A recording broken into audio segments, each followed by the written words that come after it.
when you train with Quincy, it's like your family. You're training with the best. You're training with a guy that truly is invested in getting you better and getting you ready to achieve whatever goals that you have in this game of football. So we're doing this thing called a super regional, called Q and other coaches, and I said, listen, I don't have the budget to pay you to come up here, but you need to be here. Like, if you want to be part of this, this is something you need to do. And I'm going to be quite honest with you, I didn't know everybody's situations at the time. I didn't care. I say it, but I don't realize the tale that's going behind it, which guys are like, what? I want to be a part of this, but I can't. Financially, physically can't do it. Well, Q didn't let can't get in the way. He was willing to drive up, no money, no hotel room, sleep in the car. When I say no money, no money.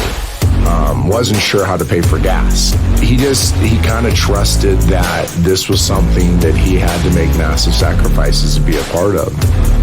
First time I met Q was, I was in about 10th grade. First time going to the Nike Elite 11. The biggest thing I point out on the field is just, he watch every game. He's not just watching to watch. He's watching my technique, my demeanor, where my eyes are.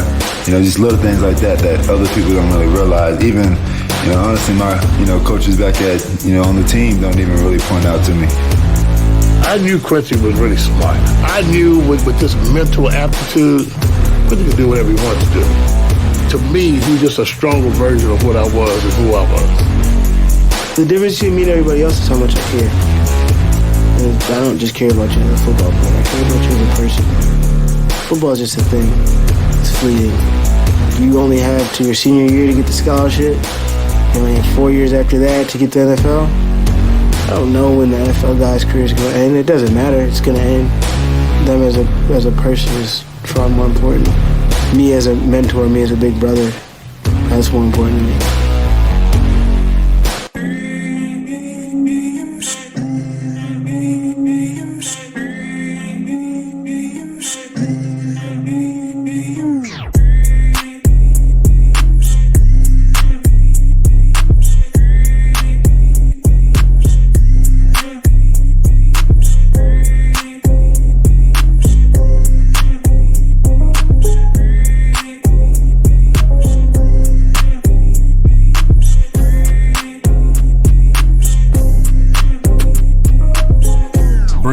Bring it in. Frankie Rob, how you doing today, bro? Man, I'm doing good, brother, but we always smooth. All right, man. I'm trying to stay my butt in the house. Yeah, always smooth, man. This COVID-19, man, got us all locked down for a minute, huh? Right? Hey, I ain't going nowhere. I don't care what nobody say. I ain't going nowhere. Yeah. Not right now. Yeah, man. I'm these college coaches, man, they just starting to send out all these workout, charts or whatever what they want the kids to do, man. So, like, the kids not really be creative. Just go back to the old school with everything. You know what I'm saying? Go back to if you don't have a gym in your house, you just go back to the old school. Go to a field where you're the only one out there. You and somebody else, man. Just get it in. Yeah. Ain't no more training sessions, man. You by yourself. Yeah. All the training sessions are all closed down, man. But the push-ups, pull-ups, body weight, all that kind of stuff, man. And just stay in shape the best way you can. And then another thing too is you're gonna have to really, really eat good. You know what I'm saying? Just like you in college, you gotta have to really, really eat good, man. Have y'all got y'all training chart yet from Alabama? Yeah, we got it. Well, not really all of it, but they gave some preliminary type things that they want him to do. And also with school and everything, so they gave him some basic stuff. But it come on the next week or something. All right. Hey, man, so we just got to get it in, man, and, pass them out there, Stu, and kind of go from there, man. Just be safe. That's the biggest thing, man. But let's go ahead and get into our episode. We have one of the elite trainers in the quarterback coaching position in the country. You know what I'm saying? So it's going to be a very special, insightful episode. We have Quincy Avery. How you doing, Quincy? Man, I'm blessed. How your brothers doing? I'm doing great, man. I'm good, Coach. How you doing? You're doing great, man. You hunkering down? Oh man, I ain't left the house. These kids trying to train. Nah, I can't do it. Yeah, can't man. do it. Yeah, man. It's a lot of respect to the teachers, man, daycare workers, people that take care of our kids, man, on a daily basis and help develop their minds, bodies. You know what I'm saying? Spirit and stuff like that, man. Them staying home, you realize like, man, it's a lot of work. Yeah. You be not liking your kids, but Yeah. Right. Hey, for real. Staying home with them, change your relationship with them. Yeah. Right? It's like, yeah, man, how you doing? Yeah, nah, man, when you going to school, man? You know what I'm saying? Yeah. Well, Quincy, man, I've been reading up on you and stuff like that, man. You have a great story, man. And let's kind of just start from the beginning, man. So, like, let's start from all the way from you playing sports. What sports did you play when you was younger? man, when I was growing up, I played everything. I remember when 4 sports coming out of high school, so football, baseball, basketball, track. But back then we didn't do the same like specialized training as guys are doing now. It was just like you're gonna play, and I liked playing every sport. I liked winning and I liked competing, so that was what I was into. And I think guys could learn a lot from playing multiple sports. I'm not saying you have to do everything, but I was trying to do as much as I could. I wasn't the fastest, but I was still running track because I knew it would help me improve. Mm-hmm. So I played all those sports going up through high school. Then went on to play college football. I had a kind of a different opportunity. It was go to the University of Minnesota as a preferred walk-on, and they told me I was going to play wide receiver rather than quarterback, or go to a number of like FCS schools. My mom was like, "Look, you're probably not going to go pro, so you should go to one of the black schools, right?" And then she's like, in Morehouse is the best black school in the country. So she literally called Morehouse. She said, "Look, my son has offers from this school, this school, this school. I want him to go to Morehouse." And that was pretty much the end of the recruiting process. They gave me full scholarship on the spot. I went there thinking I was going to play quarterback for 3 years, and then I switched to wide receiver, and I actually loved doing that for the last 2. So it was a cool experience. Man, that's awesome, man. That's awesome. So how was that Morehouse experience, man? How was the experience, man? HBCU. It was absolutely amazing. And I since then, I mean, even growing up, my dad was a coach, so I was around big time college programs. I was around a lot of different things, and then I even coached at UCLA right after I got done there. I mean, of course, the resources are different. The things that they offer in terms of weight room, the meals, a lot of things that you get at a major Division I school, it's not the same. Mm-hmm. But if you're not, I mean, and I don't think people realize how few and far between pro athletes are. If you're not going pro, the things that HBCU offer, especially for me, a young black man, it was absolutely life changing. It probably changed a lot of the things that I'm able to do today, just resourcefulness, figuring stuff out, all those things. I think a good bit of those came from Morehouse. Oh, awesome, man, awesome. Frankie Rob. So like, it's this the combine, the HBCU combine. It got canceled, but how do you think that was going to be though?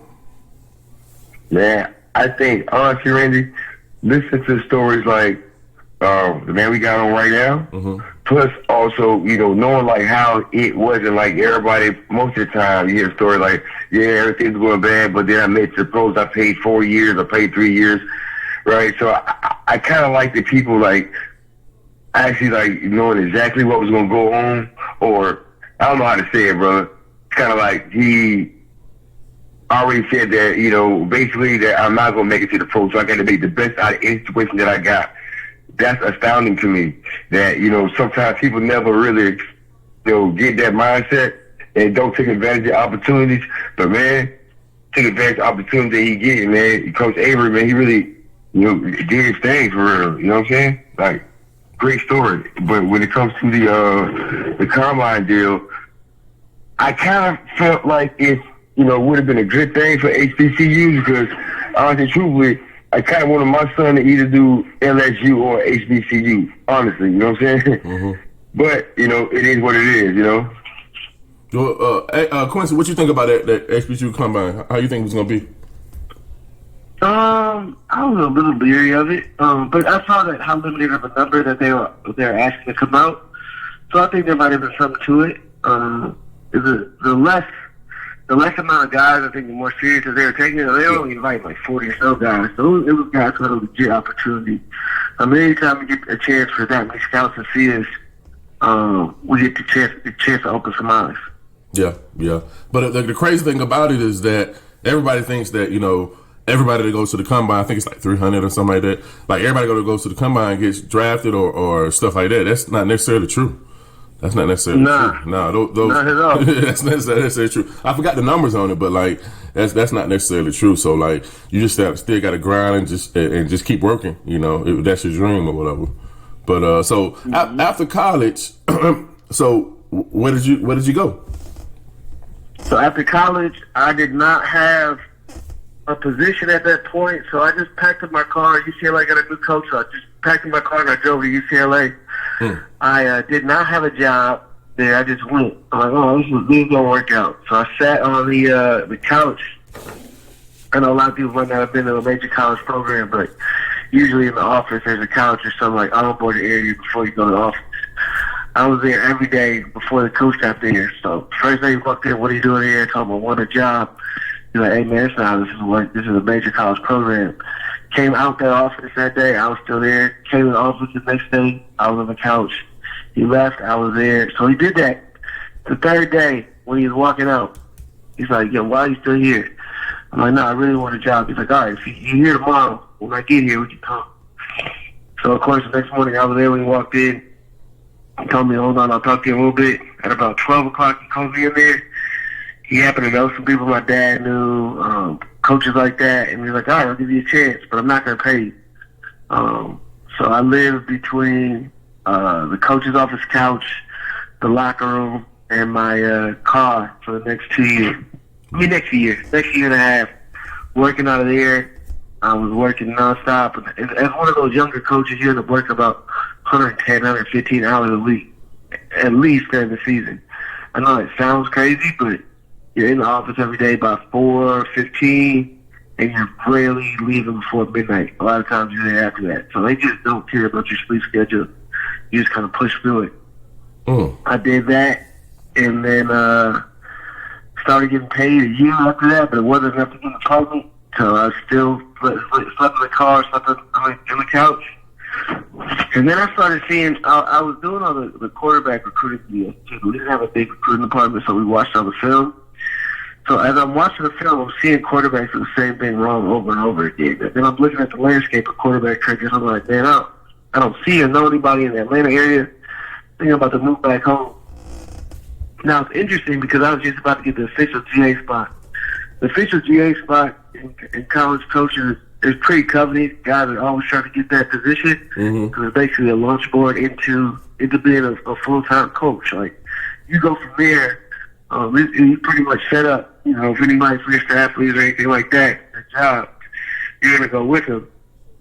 But I just thought, I could do something I think that's more impactful.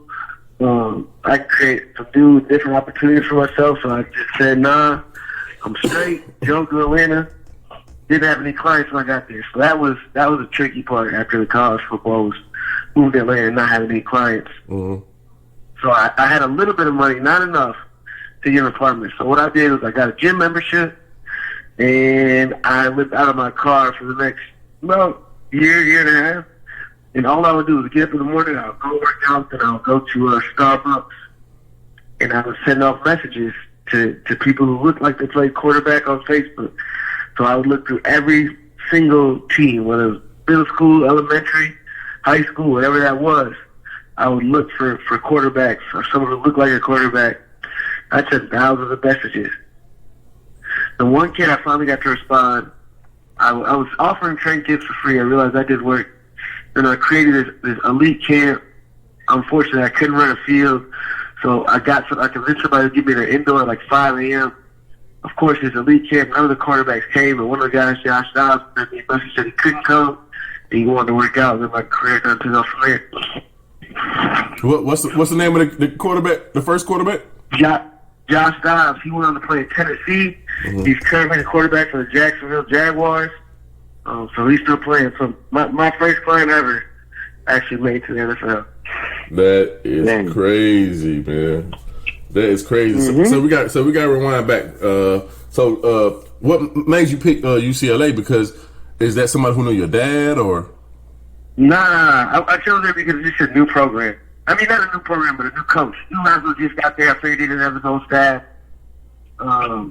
And I kind of made up my mind. I just looked inside and I'm like, all right, let's do it. That's where I want to go. Man, and so you drove 3 days. That's like a 3-day drive. Man, I was kind of man, I'm an odd dude. I made it that drive in like 27 hours. I just drank a bunch of water, never stopped, and kept rolling. Yeah. Okay.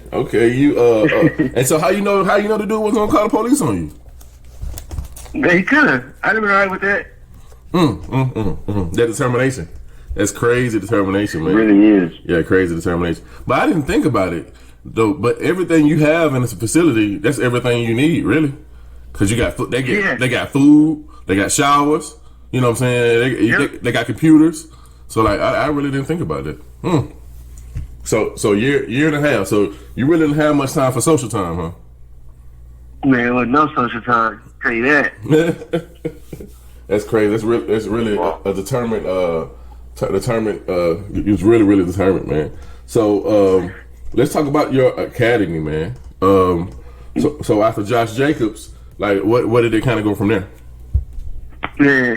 So Josh died, but now I just kind of took. Dobbs. I'm sorry, Dobbs. I apologize. It's all good. I kind of just started getting waves of kids. Like he improved tremendously in a very short period of time. Mm-hmm. So then guys were like, all right, then my stock kind of went down.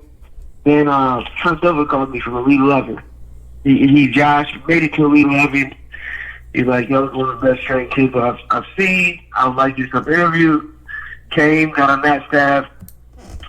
Met Deshaun shortly after that. Of course, we started working together. So now I got the two best quarterbacks in Atlanta. And man, high school kids started flocking. But the thing that helped me after that is just like I was willing to work harder than everybody else. Like I would train all day and night. I knew it was relentless in terms of the working harder than everybody. And then now I still think I work harder than almost everybody I know in terms of just grinding it out. But I also take some time and step back and am like a business leader. So I have a number of guys that work for me. I'm currently expanding. I'm adding new locations. So that's how now I got to wear a different hat. So it's all those different things. So I imagine, man, you just with your determination, it's hard to find people that work kind of on your level, man. Like what I mean by that is like you hiring people and they can't make excuses. Yeah, the other thing that I realize is that you can't expect everybody to work like you work. That's true. That's true. You can want that, but it's my business. It ain't theirs. If I would expect somebody to work as hard for me as they would have for themselves, and they would just got in the business for themselves off the bat. So don't look for you. Just look for somebody who can offer the things that you need, and then you'll be able to go from there. Yeah, I imagine that. So does your camp travels around the country? Man, I have two major camps. Those get about 100 kids each. Those are pretty big camps. Then I do a bunch of one-day camps. But then I just have base locations: Atlanta, Houston, Charlotte. Gonna add Minneapolis, but those are locations where there's a coach there all the time, and you can get training throughout the week. Oh man, that's awesome, man. That's awesome. That's great. So, is that true about they say down south has the speed, up north, Midwest has the offensive alignment and stuff like that. Is that true about quarterbacks? Not as far as I should like I wouldn't say that as far as quarterbacks. I mean, there's athletic guys everywhere, but I think that Georgia's becoming a home of quarterbacks just because they have more opportunity to do it. Or they had a bigger opportunity to do it before. Now 7-on-7's everywhere. But they have really good coaches in Georgia, along with the opportunity. So I think that was a collision of things. And a lot of people just played football. I know thing in like Texas and things like that, but they were just their high school coaches. They were pretty limited on what they could do. So it was football bunch and weightlifting. But Atlanta, it was football, weightlifting, and a lot of 7-on-7. The culture kind of exploded. But I think that you'll see that in a lot of other places really quickly here. Okay. Yeah, you're right. So, did you get involved in 7-on-7 as well? I own a 7-on-7 team. I just don't have time to go work with them in the same way that I probably would want to. Okay, you so how you feel about the 7-on-7 experience and how it has evolved? Is it really helping the kids out as far as playing regular football? I think so. There's some people who's really helped. You need opportunity where you get to throw football against live competition. I don't think a lot of defensive backs out with the things that they're. Correction. If you have a good coach who's making you do different things instead of just trying to press at the line of scrimmage and do a bunch of things that don't correlate to real football, thank you. Yep. And you can get better. Yep. You can get better. You can learn things. Yep. If you're out there just being stupid and trying to put on a show for Instagram or Twitter, then no, you're not going to get any better. Yep. You got to learn transferable skills. Yep. Let me learn how to play off man. Let me learn how to read number 2 and then be able to relate to number 1. You know what I'm saying? All those different things. Quarterbacks are healthy because it always is good to throw against live competition. But I think there's so many people who stay in the game so much more for it at the defensive and wide receiver positions. If we did it right, there's a real organization that made guys do it the right way. Right. You're definitely right, man. Let's get into the Elite 11. How many years have you been with them? Shoot. Dang, look. 8 years? I don't know exactly the year, but about 8 years. Oh, man. So what's some of the names that you coach in the Elite 11? Man, basically everybody. If you saw somebody come out in the last, literally, if you saw somebody come out quarterback in the last few years, in the first, second round, third round pick, I definitely seen them or worked with them in some capacity. Literally everybody. Jared Goff, Carson Wentz, the Dobbs, the Watsons.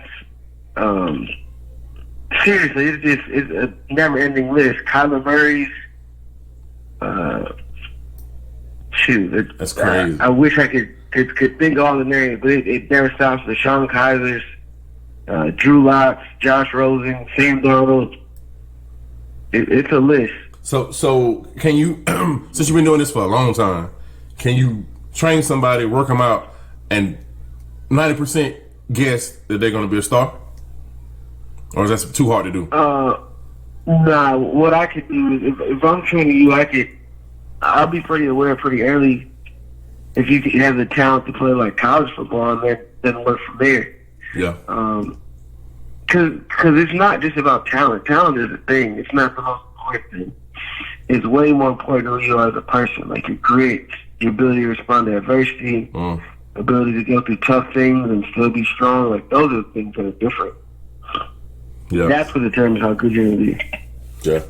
Cause I mean, I'm a super. Just I know a kid that you probably train. I'm super fan of Tate Martell, and the way he played in high school and the elite teams he played, I just knew he had a good chance to be successful on the next level. Now his story's not over, but I just didn't know. I didn't know that maybe he couldn't throw all the throws and stuff like that. But like I just swore one level definitely does not correlate to success in the next level. No, not at all. But it's so much more than just being able to throw football or win high school games. So the way I describe it to coaches is a lot of times, okay, there is a floor you have to hit talent-wise at each level of football. High school level, you have to be just this good to be good. College level, this good. And then there's a lot of area in between that, and you could be way better than the floor of how good you need to be good at that level. But after the next level, if you're not at that floor, you just won't be talented enough. Like, there's a lot of other mental things you can do, but as long as you're good enough at that level, you could be a really good player, equal to almost the best. Like, think about Tim Tebow. He wasn't that talented, right? He just was a little bit more talented than he needed to be good in college football. But everything else was perfect. But he didn't have the talent level to play the NFL, so he couldn't reach that floor. Yeah, but I know I know he worked his butt off, but he just couldn't do it.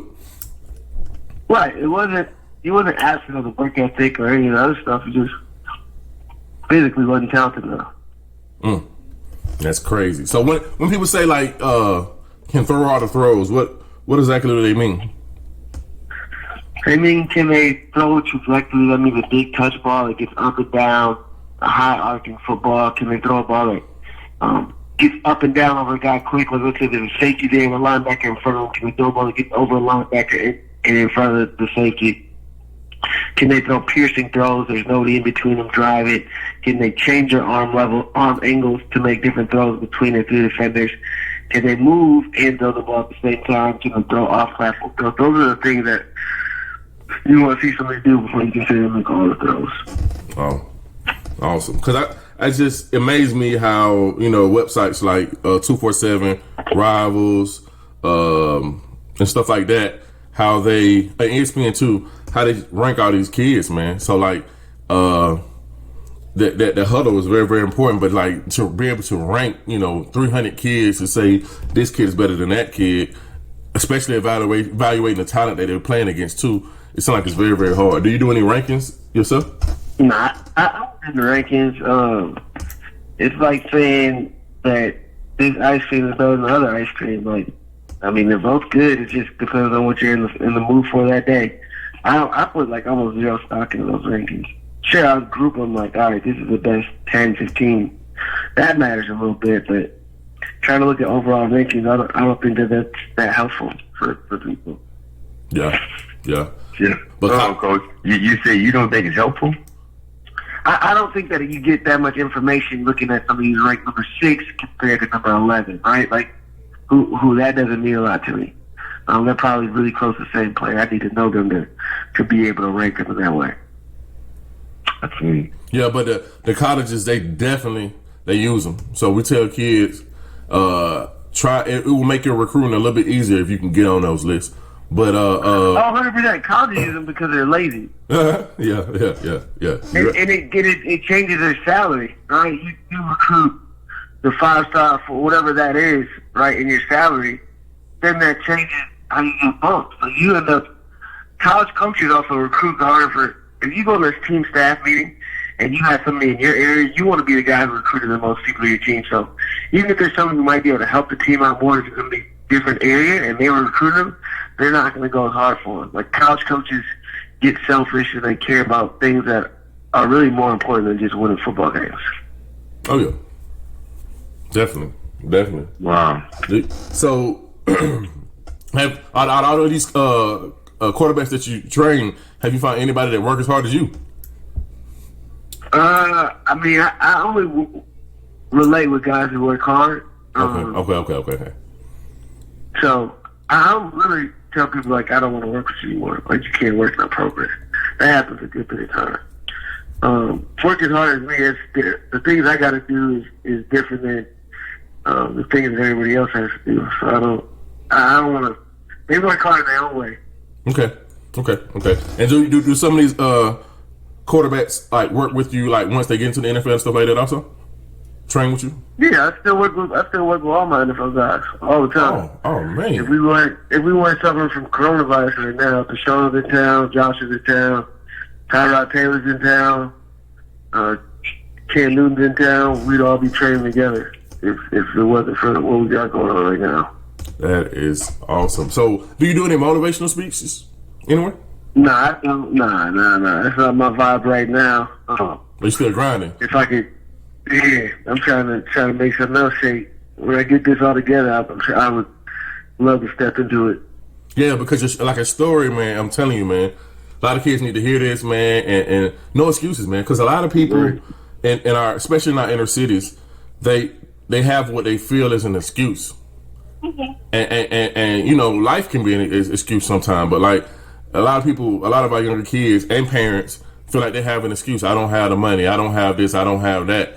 And you just got to be relentless. When you really, really, really want something, you got to be relentless and go out and get it. Yeah, especially something like football that has a definite endpoint, right? Life has a definite endpoint, but you can live your life all the way until you die. Football is going to end. Sorry, fellas, my daughter just walked in. No, you good. You good. Good, but yeah, it's definitely going to end and definitely have a limit to it. But it's so easy for one football player to look at another football player and look at his talents and look at the things that are on the upside and think that he has an advantage over you. But at the end of the day, you can catch up with him if you just stay consistent. You know, consistency is. Yeah, that's all that matters. It was ahead of me at every level, from the quarterback training process, all that stuff. I saw where he was at. I'm like, dang, I want some of that. And I just kept chopping wood, so I got there. Yeah, definitely, man. That is awesome, man. And so, so if somebody was trying to get to your level to get training, how would they do that, like a quarterback? If they want to get with me to get training? Yeah, so like they want to get to one of your camps, or is your camp like it's unlimited? No. So my camp, I kind of tailor my camp to revise. So all I got to do is send them their tape, and then we go from there. I review their tape, figure out if they reach the baseline, I think, for whatever age they are, and then we go from there. So it starts. So you can reach out Twitter or email to the QB Takeover site. All right. And what's your Twitter? Quincy_Avery. Okay. All right. And like what age group does it start at? We got guys as young as 6th grade coming out to our camps in our training program. Man, that's awesome. So they can really start the fundamentals with you. And do you have any instructional like videos? Because you know a lot of parents. Yeah, I got a. Go ahead. 100%. Some people can't afford it or whatever. Yeah. But if you go on YouTube and just search my name, I got probably 50 or 60 quarterback training videos that you could look at yourself and go from there. Man, that's awesome, man. Yeah. And that's the biggest thing. I looked you up today on Twitter, Coach. What was that? I just added you today on Twitter, or yesterday, last night. Yeah, you got a lot of good things going on. I appreciate it. Yeah, a lot of our last podcast we did. That's what somebody was saying that with the age of YouTube and Twitter and all this instruction stuff, it's no excuse. You know, even if you don't have the money, you can get the right instructions you need off of YouTube and all that kind of stuff. It's just no excuse to not getting better. You know. Right, the leader level MVP just like that last year. He didn't have a whole bunch. He told me like, yo, I just went to your YouTube page and learned how to do all this stuff. He has a winner of leader level MVP just because he decided to work harder than everybody else. Pulled his phone out and looked on there. So, Quincy, I got this theory, and that's just my theory, but tell me what you think about it. So, I believe, I'm going to break it down. I believe our inner city quarterbacks, or black quarterbacks, I'm just going to say it like that. A lot of black quarterbacks, from Pop Warner to high school, even into college, they don't know the game, and they're athletic, and everybody win off their athleticism. So by the time they get to the pros, they don't have an IQ of the game to stay even in the pros, or they don't have an IQ of the game to develop and know plays and stuff like that. And I believe our younger coaches hurt them by giving them a mindset of not studying the game because of their athleticism and winning. What you think about that? Since I work with some of the young guys, I don't think there's, as a young age, I don't think it's as problematic. I think that it's more problematic in college. Most of the guys from high school know about the same amount of information, but in college, I don't think that they put those guys in enough situations where they have to do things that correlate to the NFL. So you get put in situations where they end up doing like a zone read and throwing off of one guy, but that doesn't work in the NFL, so they just don't have the experience. I would say it's a football IQ thing. I would say it's an experience thing. Like, they don't get the experience enough where you're going through reads and progressions. So maybe we're saying about the same thing, but I just wouldn't say it as a football IQ thing. I'd just say a rep thing, doing the things that they need to do in the NFL the same way. Like, you got a guy like go ahead. Yeah, but if we look at the NFL right now, we got, you got Pat Mahomes, you got Deshaun Watson, you got Russell Wilson, you got that, and then Lamar Jackson. Yeah. Those are 5 guys who are tremendous, like really, really great athletes who are doing it at the NFL level. So I don't think that it's an excuse of this. if you look at it, a lot of those guys went to college systems that made them put the ball in the airline, right? So if guys are making the wrong choice in where they go to school and what they get asked to do when they get to that school, then that's kind of problematic on their thought process in terms of where they want to go play college football at. Do you want to just get on the field early and do something where you get to run the ball out and put the hands on the ball, or do you want to go to a system that's going to actually develop you so you understand what's going on in the passing game? Oh, well, that brings up a good question. Those are, what are some type of questions that a quarterback should ask, in your opinion, to college coaches like that? Yeah, what I want to do is put on the tape. Like the college coaches lie. College coaches are probably some of the biggest liars in the country. They will tell you whatever it is you want to hear in order to get you on their campus. And then when you get to their campus, they're going to treat you completely different than how they were treating you in the recruiting process. So those are two things that are going to happen. But I want to cut on the tape and see what they're doing and how they're teaching it in terms of their development. And I'm not asking the coaches a whole bunch of questions. I'm asking somebody in the program, in the room that I'm going to be in, how do they get coached? I'm not going to ask them opinion questions. How do you get coached? What do you know? Don't tell me what the coach knows. What do they transfer to you so that you know the information? Those are the things I want to know. If I'm a top tier player, and I get to make all the decisions, I need to know what he knows.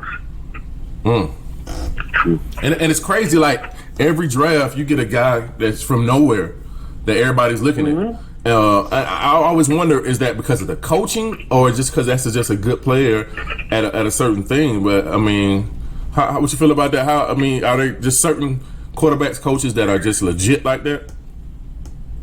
Yeah, but there's coaches that are legit like that, but there's also, I think most of the guys that see come out of nowhere, those little schools like the Carson Wentz or Jordan Love, those guys are like gifted and they hit a big spurt when they got to college. Okay. Right? Okay. They weren't just who they were. North Dakota State, that's a school that's going to develop quarterbacks though. Oh yeah. Like Utah State, I wouldn't look at it the same way. So yeah, a lot of that is just your physical growth and how you grow and develop. Yeah.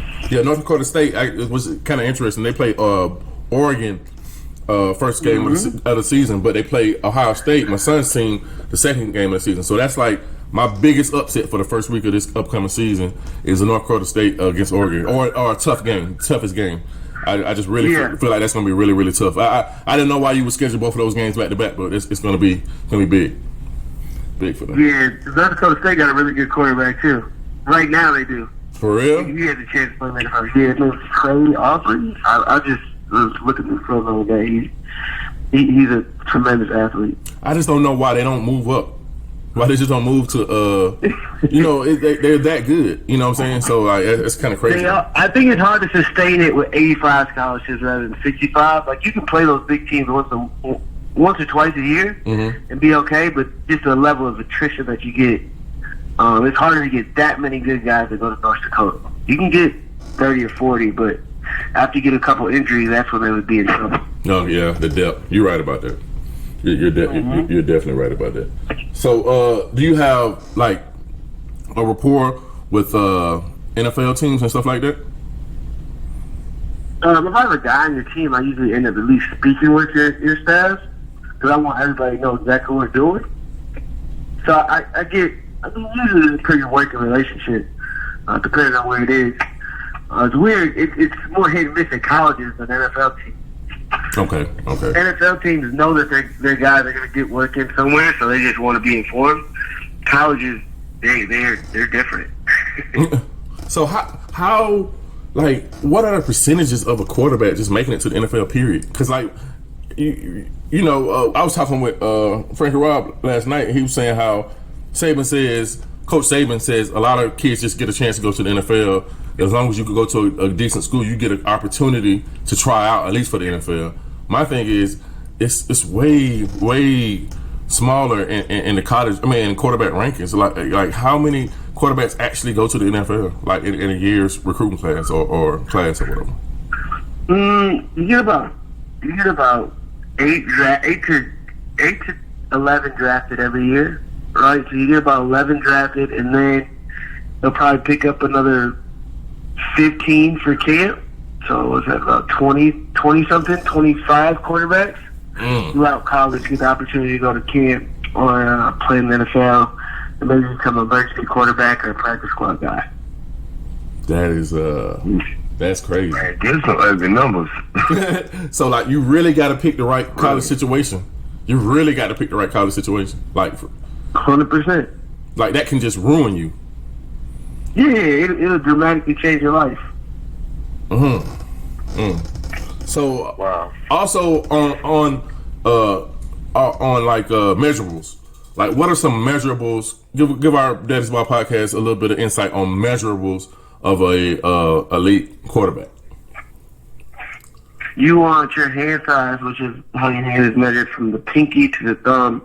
I talked about hand size before anything else. This is something that'll hurt you more than anything. Your hand size needs to be at least 9.25 inches. That's under that is like the scary range. Even though some people work through it, in golf, like his hand was under that, and he tried to go to a chiropractor to stretch his hand out. Like, that's how much people care about things like that. So hand size. Man. Now I care about like your short shuttle more than your 40. If you want to be under a 4.8 40, somewhere in 4.7. Short shuttle under a 4.2. Height, you need to be at least 5'11", right? Everything else, you want to be 6 foot. Kyler Murray was under 6 foot, but you want to be 6 feet. 5'11" is probably the lowest they'll go. So you want to be 6 feet, and then weighing over 205 pounds because you got to be able to take the hits necessary to play quarterback. Over 205 pounds? Yeah. I'm trying to This think. is at the college, you go to the NFL. Okay. I'm about to say, dog, it's a lot. It's a lot that they. No, yeah. Okay. High school guys, they don't even care what you weigh because they're going to put the weight on you in college. Yeah, I thought we were talking about going to the NFL. That's fine. That's fine. Those are NFL measurements. Okay, that's fine. I was talking about more like the Division I, Division II, and stuff like that. Okay, yeah. So that's completely different. So I would say 5'11". They're gonna look at your hand size. They're not gonna be as stringent on that. And they don't get to measure as much as they want to measure. And some college coaches are gonna be more strict on height than other guys. So usually you want to look at the room, like who do they have in the room now? What is their height and weight? Yeah. Right? So it's so much system based. People like to recruit guys who are like the other guys they have in their quarterback room at that particular point. So that you got to look at each school differently, independently. So I had a kid who was a very elite kid, and my son was like, "Dad, he good, but he only uses one side of the field." Do they look at the stuff like that too? They should, but they probably won't. Yeah, I agree with that too. They probably won't. Colleges, they all based on, I can make this person that because he has the measurables, and that's why. Exactly. And that's why they can change it. They can't. But see, the problem is this though. That's the reason why Alabama, Ohio State, all these elite schools are going to always be elite, because they don't really dig in deep into finding the dogs out there. You know, it's dogs out there that don't have the measurables, but they'll run through a wall for you. But they just, to me, they don't find those guys. You know, it's weird. It's weird. Yeah. Yeah, it's weird. So, Frank Rob, got anything else? No, man, I'm just soaking everything up, man. Like, it really made a lot of sense. Like, you know, it all depends on, like, I never really looked at the quarterback position. I know a lot of boys here in Jacksonville, Florida that plays quarterback. And the North Dakota State, I'm looking them up, whatever. And, you know, you got to know how to look at these schools, because everybody thinking, oh, I want the big time Power 5, I want this, I want that, I want this, I want that. But it does really matter where you go for your development. And you just brought that to my attention, Coach. I really appreciate that for it. They was awesome, man. So answer this though. So how many throws? If I got a son plays quarterback, I know how many shots he got to take in basketball. How many throws and reps do he need to get, like a year or a month or whatever, for football? To be that's tough. So it's crazy. I'm doing the study on like how many actual throws you need to make before you get to college. Like in college, you need to make 1,000 throws before 1,000 game rep throws before we can really feel confident about you as an NFL quarterback. I'm trying to look at those numbers in terms of high school as well. But I would take full advantage of every football rep and 7-on-7 rep I could get if I was a high school quarterback. But the thing that I look at, the major thing for high school guys is, are they a winner? Like, do they win football games? You can't be a top quarterback and be 500. Oh. you number one. Yeah, you're the number one person that touched the ball. So, like, it's all based on. Yeah. I definitely agree with that. I definitely agree. The only reason I asked about the throws because I've heard that, you know, just getting so many reps and not letting your arm rest, just like in baseball or whatever, could hurt you at the same time. Oh, yeah, we're going to take a month or two off in terms of not throwing the football at all. So that's something we do. But I got my guys on. Now, I don't count like tally up their reps for the year, but we try to be pretty measured in how many reps we're throwing in each workout and how many reps we get during the week. So let's make this clear, because I got parents that definitely don't take time off for the kids. How important is it to take time off in a year? Even though you're trying to get better, you need to take time off, right? You can take time off. You can do other things besides throwing football. It's not just about throwing the football, but your body has to rest, especially joints where you're putting so much torque and energy into that ligament. Like, they need time off. I had a 7th grader recently who had to get like surgery on his shoulder. I'm like, we tell you guys not to throw. You guys think that when I say we can't, I'm not throwing with you guys this month, that means you should go work out with somebody else. Like, you need time off. Your body needs a rest, needs to recover. And after you do that, you can like take the next step. But if you don't rest, you're gonna be at a deficit. And that might answer questions to college. High school quarterbacks not progressing to the next season. So what they do is they play a season, they look good, they play practice the whole off season with no rest, and that could bring on injuries. So what are some like some injuries that quarterbacks go through? All right. Like they get like UCL injuries, UCL tenderness, such as ligament in your elbow. That is a problem. You'll get some things in the back of the shoulder that let you know that the back isn't strong enough or the shoulder needs improvement in terms of that. Those are the big things that I see in terms of quarterbacks, and things that they get strained on. That's where you got to watch out at. Yeah, I was. My son got injured a couple years ago, and I just didn't. I just really got into injuries, like the different injuries. Like they are the same, no matter what athlete you go through. A lot of the times, and I was just wondering what injuries quarterbacks go through. Yeah. But yeah, man. Just give me a little final thought, man, for parents. Motivational thought for parents and kids going through the process. What would you tell them? I would tell you guys as a parent, like, let your kids do a lot of the things that are required for this process. Don't be the parent that gets your kids away. There's never been a parent who's got his kid an offer, but there's been plenty of parents who've been the reason that somebody didn't get an offer somewhere because they wanted to do too much. The kids understand you got to reach out to the coaches. You got to be persistent. But at the same time, it's a kid's process. Make it about them. Reach out to people, of course. But it's parents. It's not your show. It's your kids. Your kids do the work for this. I know you traveled and took them everywhere, but now you got to kind of let them be an adult and let them do their thing. Yeah, you definitely do, man. You gotta release that grasp, man. Of course, you're gonna guide them, because the more and more I learn, because I also, just to piggyback on you a little bit, I learned that you got to let them grow up in college, guide them, be there when you be the backbone or whatever.